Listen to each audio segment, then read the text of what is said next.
Simple future अर्थात् सामान्य भविष्यकाल। सामान्य भविष्यकाल भनेको त्यस्तो टेन्स हो जसले भविष्यमा हुने कार्य सामान्य रूपले बताउँदछ। जस्तै नेपाली वाक्यको अन्त्यमा भविष्यमा हुने काम, जस्तै जानेछु, गर्नेछु, खानेछु, जानेछिन्, गर्नेछिन्, खानेछिन्, जानुहुनेछ, गर्नुहुनेछ, जानेछन्, खानेछन्, यस्ता नेपाली वाक्यको अन्त्यमा यस्ता शब्दहरू आउँदाखेरि हामीले सामान्य रूपमा इङ्ग्लिसमा सिम्पल फ्युचरको स्ट्रक्चर युज गरेर बनाउनु पर्दछ। जानेछु, खानेछु, गर्नेछु। र सामान्य भाषामा हामीले, सामान्य बोलचालमा हामीले भविष्यमा गर्ने एक्सनहरूलाई पनि नेपालीमा सिम्पल प्रेजेन्टमा जस्तै गरेर म जान्छु, म खान्छु भनेर पनि त्यसरी पनि भनिन्छ। जस्तै म भोलि काठमाडौँ जान्छु, त्यसरी पनि भन्ने गरिन्छ। म काठमाडौँ जानेछु नभनिकन म काठमाडौँ जान्छु भनेर नेपालीमा पनि त्यसरी भन्ने गरिन्छ। अर्थात् आशय यदि फ्युचरको आयो भने अनि हामीले सिम्पल फ्युचरको स्ट्रक्चर लगाएर यसरी बनाउनु पर्दछ। जस्तै अब यहाँ हेर्नुहोस्, I will go to school. म विद्यालय जानेछु। आई भनेको म, विद्यालय भनेको स्कुल भयो, अनि जानेछु भन्दाखेरि यो विल हेल्पिङ भर्ब लागेर अनि यो भर्बको पहिलो फर्म भी1 आयो भने यो विल र यो भी1ले गर्दा जानेछु भयो यसरी। अनि गोको पछाडि टु लगाउनुपर्छ। यस्तो प्रकारले I will go to school, म विद्यालय जानेछु। यसरी हामीले सिम्पल फ्युचर टेन्स बनाउँदाखेरि सबैभन्दा पहिला सब्जेक्ट राख्नुपर्दछ। सब्जेक्ट यसमा आई छ। त्यसपछि सबैभन्दा महत्त्वपूर्ण सिम्पल फ्युचरमा विल अथवा स्याल हेल्पिङ भर्ब लगाउनु पर्दछ। विल अथवा स्याल हेल्पिङ भर्ब लगाएर जहाँ विल लाग्छ, जुन नाउन अथवा प्रनाउनको अगाडि विल लगाउने हो त्यहाँ विल लगाउनु पऱ्यो। जुन नाउन अथवा प्रनाउनको लागि स्याल लगाउने हो त्यसमा स्याल लगाउनु पऱ्यो। विल र स्यालमा एउटा छानेर हामीले विल अथवा स्याल लगाउनुपर्छ। विल अथवा स्याल लगाइसकेपछि भर्बको बेस फर्म राख्नुपर्छ, पहिलो फर्म राख्नुपर्छ। जस्तै अब यहाँ गो भनेको त भर्बको पहिलो फर्म भी1 हो, यो भी1लाई राख्नु पऱ्यो। भर्ब भन्दा बित्तिकै भी1 भनेर बुझ्नुपर्छ। त्यसपछि यो टु त गोको पछाडि टु लाग्छ।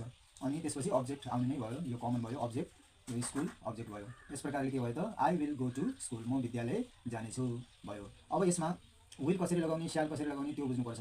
अब सामान्य रूपमा विल अथवा स्याल लगाउँदा इङ्ग्लिस ग्रामरको रुल के छ भने स्यालको प्रयोग गर्दाखेरि त स्यालको प्रयोग आई र वी प्रोनाउनसँग स्याल लगाउने, नत्र भए विल लगाउने भन्ने सामान्य नियम छ ग्रामरको।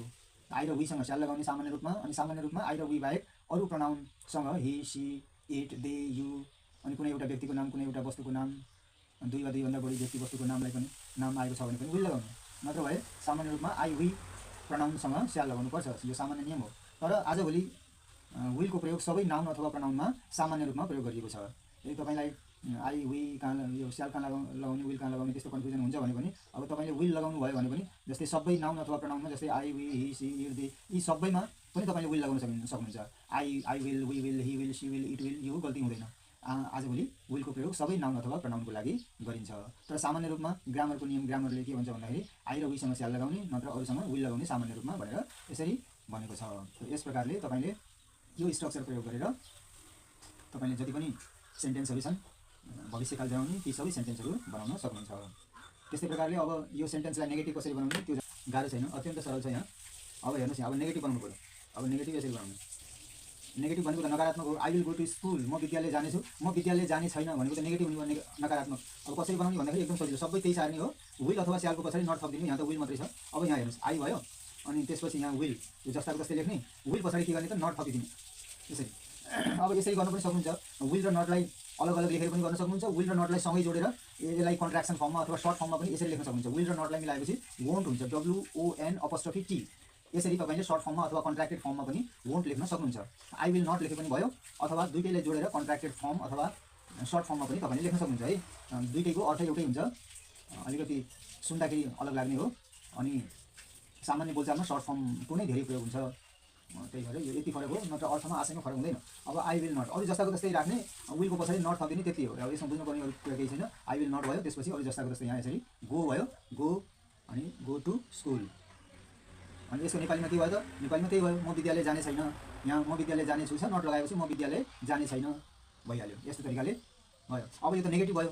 अब तपाईँले क्वेसन कसरी बनाउने, अब क्वेसन पनि बनाउनु पऱ्यो होइन। नेगेटिभमा बोलेर मात्रै भएन, तपाईँले त क्वेसन पनि सोध्न आउनु पऱ्यो नि सिम्पल फ्युचरको। अब I will go to school, अब क्वेसन बनाउँदाखेरि के गर्नुपर्छ भने हामीलाई सबैभन्दा पहिला यसमा क्वेसन बनाउँदाखेरि सबैभन्दा पहिला हामीलाई हेल्पिङ भर्ब चाहिन्छ। अब यहाँ हेल्पिङ भर्ब के छ त, विल छ होइन। हामीलाई हेल्पिङ भर्ब सबैभन्दा पहिला हामीले हेल्पिङ भर्ब युज गर्नुपर्छ। अब यहाँ विल छ, विललाई सबैभन्दा पहिला राख्नुहोस्। विललाई राखिसकेपछि हामीलाई के चाहिन्छ त, त्यसपछि सब्जेक्ट चाहिन्छ। सब्जेक्ट आयो, आई राख्नुहोस्, विल आई। त्यसपछि अरू जस्ताको जस्तै विल, यहाँ है।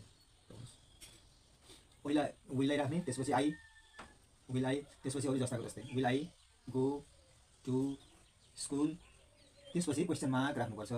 यसको अर्थ के त? के म विद्यालय जानेछु हुने भयो। यसको के हुने भयो? के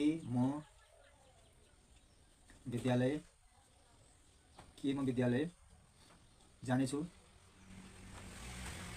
यस्तो भयो। अब तपाईँले यो यसमा बुझ्नुपर्ने कुरा के हो भने फर्मुलालाई तपाईँले याद गर्नुपर्छ। सुरुमा त यादै गर्नुपर्छ, पछि त आफै भइहाल्छ। के गर्नु पऱ्यो त? स्ट्रक्चर तपाईँले राम्रोसँग बुझ्नु पऱ्यो, याद पनि गर्नु पऱ्यो। अब यसमा के हुन्छ? विल अथवा स्यालमा एउटा लगाउनु पऱ्यो सुरुमै, होइन? त्यसपछि हामीलाई सब्जेक्ट चाहियो, त्यसपछि भर्ब चाहियो, भर्बको मूल रूप चाहियो। भर्ब भन्दा बित्तिकै तपाईँले मूल रूप भनेर बुझ्नु होला। भर्ब भन्दाखेरि त्यही मूल रूप V1 भनेर बुझ्नु होला। त्यसपछि अब्जेक्ट चाहियो, अब्जेक्ट भइसकेपछि क्वेसन मार्क यसरी चाहिन्छ। यस्तो प्रकारले के भयो त? अब विल स्यालमा एउटा विल लगाइयो, स्याल पनि लगाउन सकिन्छ। आइसम्म त स्याल पनि लाग्ने भयो, स्याल पनि लगाउन सक्नुहुन्छ तपाईँले यसमा। तर विल लगाएपछि कहीँ पनि गल्ती हुँदैन सामान्य रूपमा त। विल सबै नाउन अथवा प्रोनाउनका लागि लगाउन सकियो। अब यहाँ विल आयो, त्यसपछि विल पछि सब्जेक्ट थियो, आई हो। अब यहाँ सबै फर्मुला अनुसार भएको छ। त्यसपछि भी भनेको भर्ब भनेको गो भयो, भर्बको पहिलो रूप भयो, V1 भयो। गो पछाडि टु आउँछ, टु लगाउनुपर्छ, किनभने गति जनाउनुको लागि टु लगाउनु पऱ्यो गोको पछाडि। त्यसपछि अनि अब्जेक्ट भनेको स्कुल भयो, त्यसपछि क्वेसन मार्क लगाउनु पऱ्यो।